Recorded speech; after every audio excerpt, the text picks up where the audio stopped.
You want them to believe that you're a god? You and I both know that you're not! You bleed like any of us! You sleep in dirt! You feed! Above all else, you feed! You want us to fear you! Underneath, you're afraid! You're afraid of what lies on the other side! As any other living thing!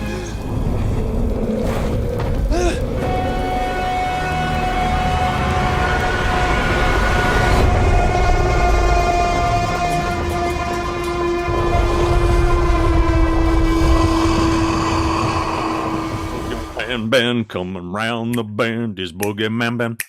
Is BoogeyMan band. Greetings, my fellow Fright Fiends, and thanks so much for dropping by the Horror Zone channel. I hope everyone's doing well.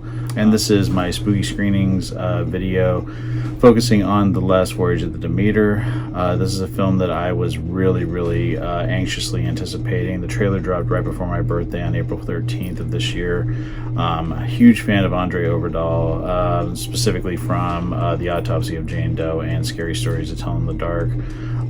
Just thought it looked fantastic. I really liked the design on Dracula. I very kind of Nosferatu, almost Salem's Lot Barlow style that really spoke to me. And the fact that the Salem's Lot remake is still just in limbo, I thought this might be a really great chance for a kick-ass vampire movie to maybe light a fire under Warner Brothers' ass to get that movie out in theater. Unfortunately, its opening weekend wasn't that great. It opened in 5th place with just, hey Gomez. So its opening weekend it did $6,504,000 domestic. Doesn't seem like the movie's going to fare too well. This coming weekend when you have Strays and Blue Beetle coming out, it's already fallen to, like, I think the last time I saw it, it was at 9th place behind Mission Impossible, which is a shame because I really wanted this movie to do well. It's the first really strong vampire movie that we've seen in quite some time. So I'm not really holding out hope that we're going to hear anything about Salem's Lot anytime soon. I just don't think there's much interest in this kind of film right now. I just feel like it's kind of got this gothic feel to it that people weren't really interested in seeing during the summer. I think it should have came out in October. And I don't understand why studios are dropping movies like this in the middle of a really busy summer blockbuster season, even before people knew what Barbie and Oppenheimer were going to do. Holdovers like Mission Impossible and Indiana Jones that were all really big staples and tentpole films, and so yeah, it surprised me that they dropped it when they did. But yeah, I'm really excited to talk about my thoughts on the film because outside of Mission Impossible Dead Reckoning Part 1, it was my most anticipated film of the summer of 2023. A crew sailing from Carpathia to England find that they are carrying very dangerous cargo. Movie stars Corey Hawkins as Clemens, Aisling Francisco as Anna, Liam Cunningham as Captain Elliot, David Dashmalkian as Wolchek, Chris Wally as Abrams, John Briones as Joseph, Woody Norman as Toby, and Javier Botet as Dracula. The movie is based on the chapter The Captain's Log and Bram Stoker's Dracula. The screen story was done by Bragi F. Shute, and the screenplay was done by Bragi F. Shute and Zach Olkowitz. And of course, the movie was directed by Andre Overdahl. So although The Last Voyage of the Demeter was not the slam dunk home run that I had wanted it to be based on that kick-ass trailer I saw back in April, it still was a really entertaining film that I got a lot out of, and I know that I'm going to get more out of on repeat viewings. I love the overall look of the film, much like Andre Overdahl's past efforts. I love the way his films look. And this one, you're back in the 1800s. I mean, that is just absolutely, I felt like I was there, and I just loved the way everything looked.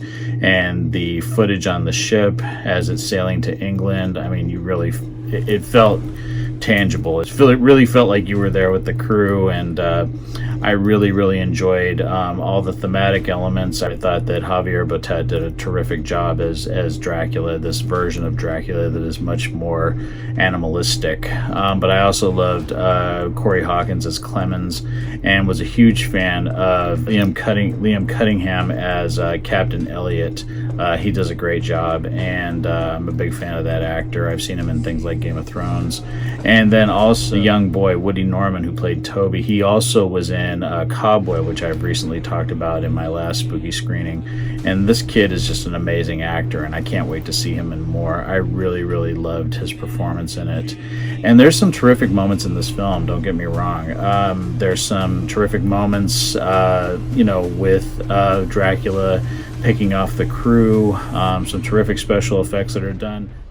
They did a lot of it with makeup, but they also did some with CGI. But the way that they did it, I thought worked pretty effectively, because it was done in shadows, or it was done in fog, or it was done during a rainstorm. So it was really, really creepy. And it wasn't like you were constantly seeing, Dracula fly around and things like that. It does take a while to build up to some of these more in-your-face graphic moments, but the kills are there. They're bloody, they're gory, there's some heartbreaking moments that really got to me, that I wasn't expecting. And like I said, the kills are brutal. There's some that are really, really grotesque, and I really just liked the way that it built to its what I thought a satisfying conclusion. The things that really bothered me in terms of how the movie played out, there was some pacing issues. I thought the movie was a little too long, and usually movies that are long don't bother me. And I just felt like the pacing of it was off in spots. So there was just some moments that dragged a little bit for me. I wanted it to scare me. I wanted this to be scary and thrilling. And there's moments of that, specifically towards the end of the third act, when all hell is breaking loose. But leading up to that, I didn't have a lot of moments where that really outright terrified me, and that was a little disappointing. But again, that's just my own preference. Not to say that they did anything wrong. I just wanted there to be a little bit more suspense in it. But it's not until really the third act where everything kind of becomes, pretty much what people may have been wanting from, based on that original trailer. And there was only about 5 people in the theater with my wife and I when we saw it, and they seemed pretty cool with it. But this is a film that was kind of marketed as a mainstream horror film based on that trailer, and I think that's why it's having trouble finding an audience. The horror fans that are seeing it are loving it, and despite some of my reservations about it, I loved it. But the mainstream audiences are saying it's slow and boring. And it's unfortunate, because I was hoping that this was going to be something that lit a fire under Warner Brothers' ass to release Salem's Lot. Because I was going to say, if this is a success and you're dealing with the same, there's so many things similar about Javier Botet's depiction of Dracula and the makeup and everything that are very similar to Nosferatu, and of course Barlow from Salem's Lot. But I kept hoping that maybe Warner Brothers would see this and say, if this had done well, they would say, oh yeah, we should put Salem's Lot out now because this is the perfect time. You want to strike while the iron is hot. But I think this is going to make Salem's Lot sit on the shelf a little bit longer. So who knows when we're going to see that movie now. It's not my favorite film of the year, but it is a movie that I really, really enjoyed and really want to revisit it again when it comes out on Blu-ray. I can't wait to watch it again. And I hope my second experience with it is better than my first. But that's just me being honest. Like I said, nobody did anything wrong. It's just my own personal take, and I'm curious what other people thought of The Last Voyage of the Demeter. Did you guys enjoy it? Was there things about it you didn't like? It just, like I said, I think it could have just been my expectations going into it. I really wanted a little bit more out of it. But like I said, the things that I did love about it, I absolutely loved. There was just a few things that I thought could have been cleaned up, or some things that could have been changed to actually make it, like a complete home run. But other than that, I did enjoy the film. I hope people will give it a chance like I did. If you have seen the film, leave me some thoughts down in the comment section below. Would love to hear from everyone. And as always, thanks so much for dropping by the Horror Zone channel. I hope everyone's doing well. I'll talk to you again real soon. Take it easy. Stay scared as always. Hey fellow Fright Fiends, just want to say thank you again for supporting BoogeyMan Ben's Horror Zone.